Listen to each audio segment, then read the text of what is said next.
ଆଜିର ପ୍ରଥମ ପ୍ରଶ୍ନଟି ହେଉଛି ପଖାଳ ଭାତ ସହିତ କ'ଣ ଖାଇଲେ ମଣିଷର ମୃତ୍ୟୁ ବି ହୋଇପାରେ? ଅପସନ୍ ଏ ଶୁଖୁଆ, ଅପସନ୍ ବି ଦହି, option C cold drinks, option D ମାଛ।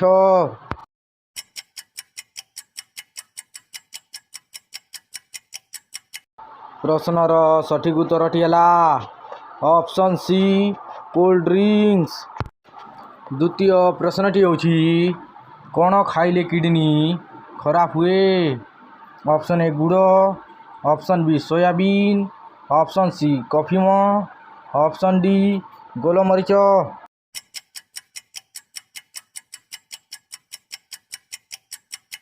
ପ୍ରଶ୍ନର ସଠିକ୍ ଉତ୍ତରଟି ହେଲା ଅପସନ୍ ସି କଫି ମହୁ। ତୃତୀୟ ପ୍ରଶ୍ନଟି ହେଉଛି ନିୟମିତ ଗଜାମୁଗ ଖାଇଲେ କେଉଁ ଅଙ୍ଗ ସୁସ୍ଥ ରହେ? Option A kidney, option B liver, option C ଆଖି, ଅପସନ୍ ଡି ଫୁସଫୁସ୍।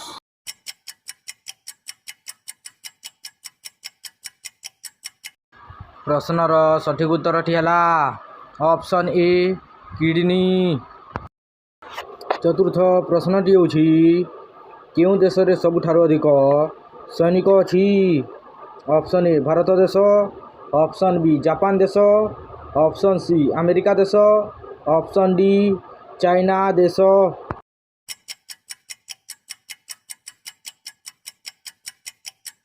ପ୍ରଶ୍ନର ସଠିକ୍ ଉତ୍ତରଟି ହେଲା ଅପସନ୍ ଡି ଚାଇନା ଦେଶ। ପଞ୍ଚମ ପ୍ରଶ୍ନଟି ହେଉଛି କେଉଁ ଅଙ୍ଗ ଅସୁସ୍ଥ ହେଲେ ଜଣ୍ଡିସ୍ ରୋଗ ହୋଇଥାଏ? Option A kidney, option B liver, option C ଯକୃତ, ଅପସନ୍ ଡି ଫୁସଫୁସ୍।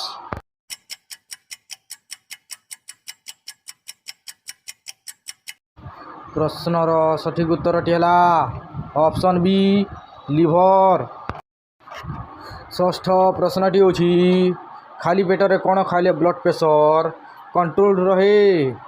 ଅପସନ୍ ଏ ଅଦା ରସ, ଅପସନ୍ ବି କଞ୍ଚା ହଳଦୀ, ଅପସନ୍ ସି ସଜନା ପତ୍ର, ଅପସନ୍ ଡି କଞ୍ଚା ଲଙ୍କା।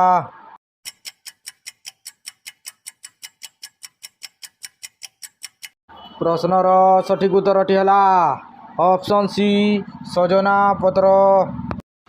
ସପ୍ତମ ପ୍ରଶ୍ନଟି ହେଉଛି ସବୁଦିନ କଞ୍ଚା ରସୁଣ ଖାଇଲେ କେଉଁ ରୋଗ ଭଲ ହୁଏ? ଅପସନ୍ ଏ କିଡ଼ନୀ ରୋଗ, ଅପସନ୍ ବି ଜଣ୍ଡିସ୍ ରୋଗ, ଅପସନ୍ ସି ଇସନୋଫିଲିଆ ରୋଗ, ଅପସନ୍ ଡି ମ୍ୟାଲେରିଆ ରୋଗ।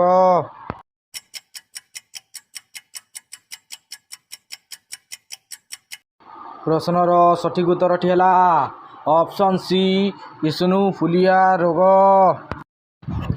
ଅଷ୍ଟମ ପ୍ରଶ୍ନଟି ହେଉଛି ଭାରତର କେଉଁ ରାଜ୍ୟରେ ଅଧିକ ଚାଉଳ ଉତ୍ପାଦନ କରାଯାଏ?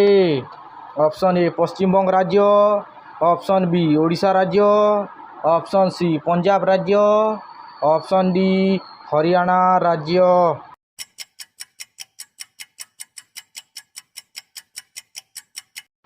ପ୍ରଶ୍ନର ସଠିକ୍ ଉତ୍ତରଟି ହେଲା ଅପସନ୍ ଏ ପଶ୍ଚିମବଙ୍ଗ ରାଜ୍ୟ। ନବମ ପ୍ରଶ୍ନଟି ହେଉଛି ଉଷୁମ ପାଣି ସହ କ'ଣ ମିଶାଇ ପିଇଲେ ପେଟ ଚର୍ବି ଖୁବ୍ ଶୀଘ୍ର କମିଥାଏ? Option A methi, option B ଲୁଣ, ଅପସନ୍ ସି ଜିରା, ଅପସନ୍ ଡି ହଳଦୀ।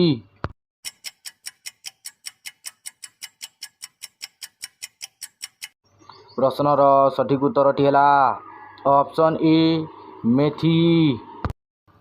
ଦଶମ ପ୍ରଶ୍ନଟି ହେଉଛି କେଉଁ ପତ୍ରର ରସ ପିଇଲେ ଡେଙ୍ଗୁ ଜ୍ୱର ଭଲ ହୁଏ?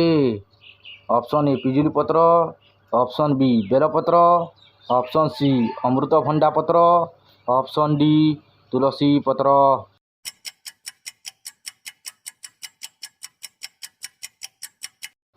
ପ୍ରଶ୍ନର ସଠିକ୍ ଉତ୍ତରଟି ହେଲା ଅପସନ୍ ସି ଅମୃତଭଣ୍ଡା ପତ୍ରର ରସ। ଏହିପରି ନୂଆ ନୂଆ ସାଧାରଣ ଜ୍ଞାନ ଭିଡ଼ିଓ ଦେଖିବା ପାଇଁ ଆମ ଚ୍ୟାନେଲଟିକୁ ସବସ୍କ୍ରାଇବ୍ କରନ୍ତୁ ଓ ଭିଡ଼ିଓ ଭଲ ଲାଗେ ତ ଭିଡ଼ିଓକୁ ଲାଇକ୍ ଗୋଟିଏ ବି କରିଦିଅନ୍ତୁ।